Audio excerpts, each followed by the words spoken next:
जी नमस्कार, स्वागत है एक बार फिर से हमारे चैनल सी टेट अधिगम में।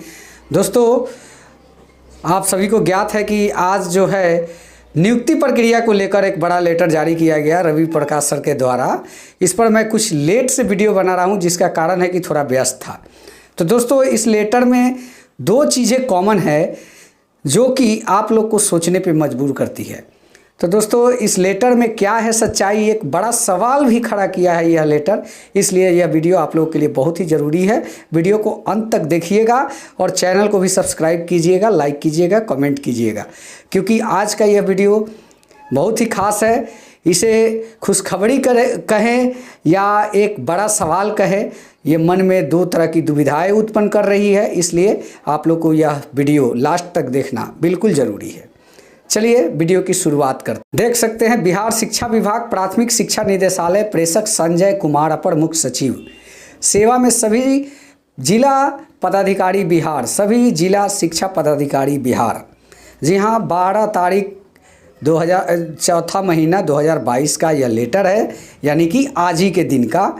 तो दोस्तों, यहाँ पे विषय जो है, लेटर का विषय है शिक्षक नियोजन 19-20 के विशेष चक्र के काउंसलिंग के उपरांत चयनित अभ्यर्थियों की नियुक्ति पत्र निर्गत करने के संबंध में।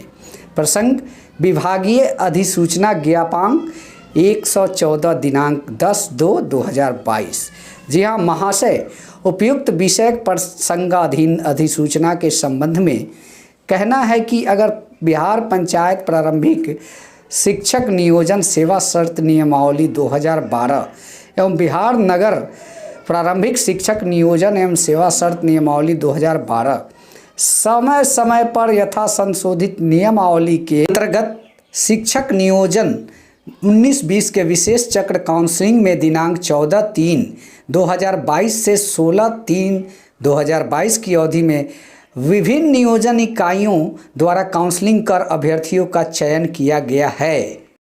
इस क्रम में प्रारंभिक विद्यालयों में शेष उपलब्ध कोटिवार रिक्ति के अनुसार चयनित अभ्यर्थियों को नियुक्ति पत्र देने हेतु दिनांक 18/4/2022 की तिथि निर्धारित है। विभागीय अधिसूचना ज्ञापांक 136 यानी कि 136 दिनांक 15/2/2022 द्वारा यह संसूचित किया गया था कि जिन अभ्यर्थियों का शिक्षक पात्रता परीक्षा सीटेट बीटेट की प्रमाण पत्र की जांच हो चुकी है, उन्हें नियुक्ति पत्र निर्गत किया जाए। अभ्यर्थी के शेष प्रमाण पत्रों की जांच दिनांक 30/9/2022 तक पूर्ण करने का लक्ष्य रखा गया है। तदनुसार विशेष चक्र काउंसलिंग द्वारा चयनित अभ्यर्थियों को शिक्षक पात्रता परीक्षा के प्रमाण पत्र की जांच के आधार पर नियुक्ति पत्र संबंधित नियोजन इकाई द्वारा दिया जाएगा। इन अभ्यर्थियों के शेष प्रमाण पत्रों का सत्यापन 30/9/2022 तक पूर्ण करना होगा। उल्लेखित है कि उक्त नियमावली के अनुसार नियोजन इकाई द्वारा उपलब्ध पदों की संख्या के अनुरूप चयनित अभ्यर्थी को नियुक्ति पत्र समिति के सदस्य सचिव के हस्ताक्षर से निर्धारित डाक द्वारा भेजा जाना है। पदस्थापन के विद्यालय में योगदान हेतु 30 दिनों का समय निर्धारित है, जो नियुक्ति पत्र में उल्लेखित रहेगा। संबंधित विद्यालय प्रधानाध्यापक, प्रभारी प्रधानाध्यापक, प्रभारी शिक्षक का यह दायित्व होगा कि संबंधित नियोजन इकाइयों से नियुक्ति पत्र की संपुष्टि कराने के उपरांत अभ्यर्थियों का योगदान स्वीकृत करेंगे। चयनित अभ्यर्थियों का विद्यालय का आवंटन विभागीय पत्रांक 137 दिनांक 15/2/2022 में दिए गए निर्देश के अनुसार किया जाना अनिवार्य होगा। साथ ही शिक्षक नियुक्ति की प्रक्रिया मतलब कि शिक्षक नियुक्ति की पूरी प्रक्रिया का अनुश्रवण जिला स्तर पर जिला पदाधिकारी से निर्देश प्राप्त कर जिला शिक्षा पदाधिकारी द्वारा किया जाएगा। इसके बाद संजय सर का साइन है। अब कि ये जो आप डेट देख रहे हैं कि 30/9/2022 तक पूर्ण करना होगा प्रमाण पत्रों का सत्यापन, यह एक संशय पैदा कर रहा है अभ्यर्थियों के दिल में कि क्या यह बहाली प्रक्रिया जो है सितंबर में समाप्त मानी जाएगी।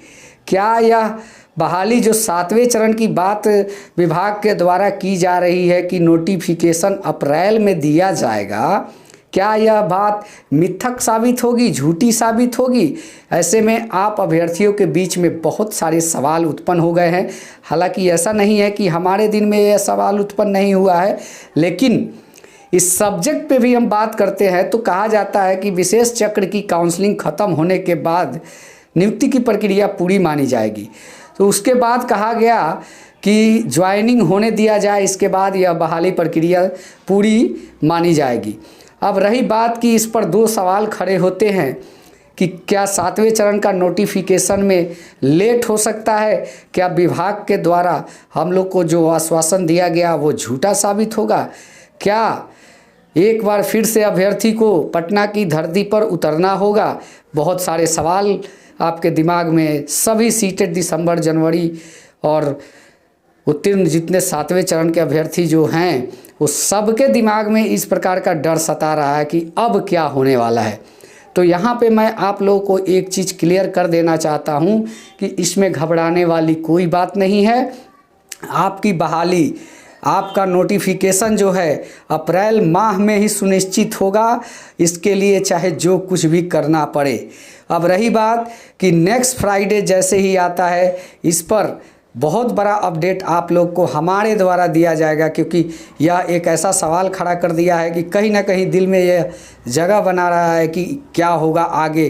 क्या विभाग अपनी बातों से मुकर जाएगा? क्या उसके द्वारा किया गया वादा फेल हो सकता है? क्या शिक्षा विभाग के मुख्य सचिव द्वारा जो बातें कही गई है पिछले दिनों, क्या वो बातें गलत साबित होगी, झूठी साबित होगी? बहुत सारे सवाल उत्पन्न कर रहे हैं यह चीज़।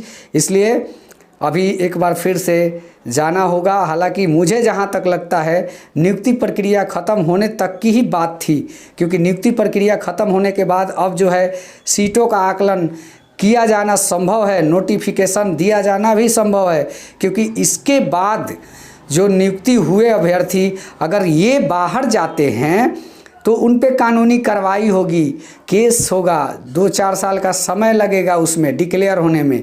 तो इसके लिए हमें जहाँ तक उम्मीद है शिक्षा विभाग इतना बड़ा इंतज़ार नहीं करने वाला है। शिक्षा विभाग तुरंत चाहेगा कि नोटिफिकेशन निकाल दे, इसलिए ज़्यादा कुछ घबराने वाली बात नहीं है दोस्तों।